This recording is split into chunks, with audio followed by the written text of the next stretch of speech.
कधी खुश आहेत.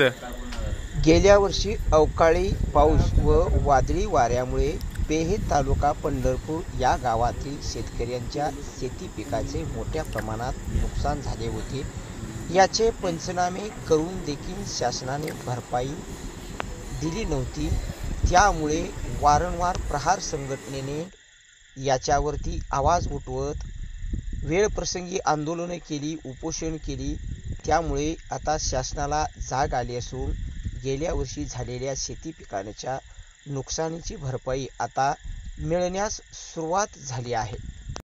मी नागनाथ दामोदर गायकवाड हे 3 रहिवासी व शेतकरी असून गेल्या वर्षी 2024मध्ये 22 मे 2024ला एक नैसर्गिक आपत्ती आली आणि पूर्ण गाव व पेहेगाव व गावातील परिस्थिती एका स्मशानभूमीप्रमाणे दयनीय होऊन गेली आणि धोक्याचं नव्हतं झालं. अशा परिस्थितीमध्ये शेतकरी पूर्णतः कोलमडून गेला.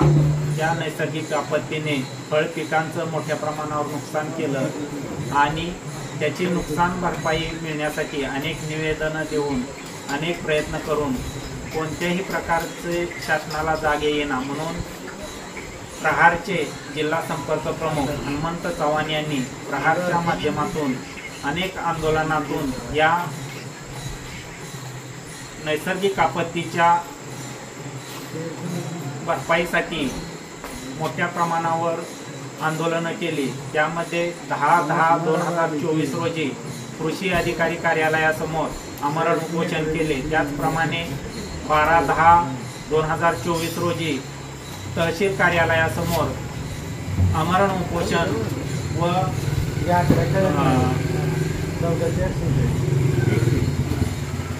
24 नंतर 1 मे 2025 रोजी कलेक्टर कचेरीवर आमरण उपोषण 3 दिवस केल्यानंतर 22 मे 2025 रोजी पेहे गावातील स्मशानभूमीमध्ये शासनाचे वर्षश्राद्ध घालून एक अनोखं आंदोलन करून शासनाला जाग आणण्यासाठी अनेक प्रयत्न केले. त्याचप्रमाणे आमदार, खासदार, त्याचप्रमाणे पालकमंत्री यांना निवेदनं देऊन वेळोवेळी पाठपुरावा केल्यानंतर आज या नैसर्गिक आपत्तीला मोठ्या प्रमाणावर यश मिळालेले आहे आणि त्याच्या यशाचं एक मोठं श्रेय हनुमंत चव्हाण यांना मिळालेलं आहे.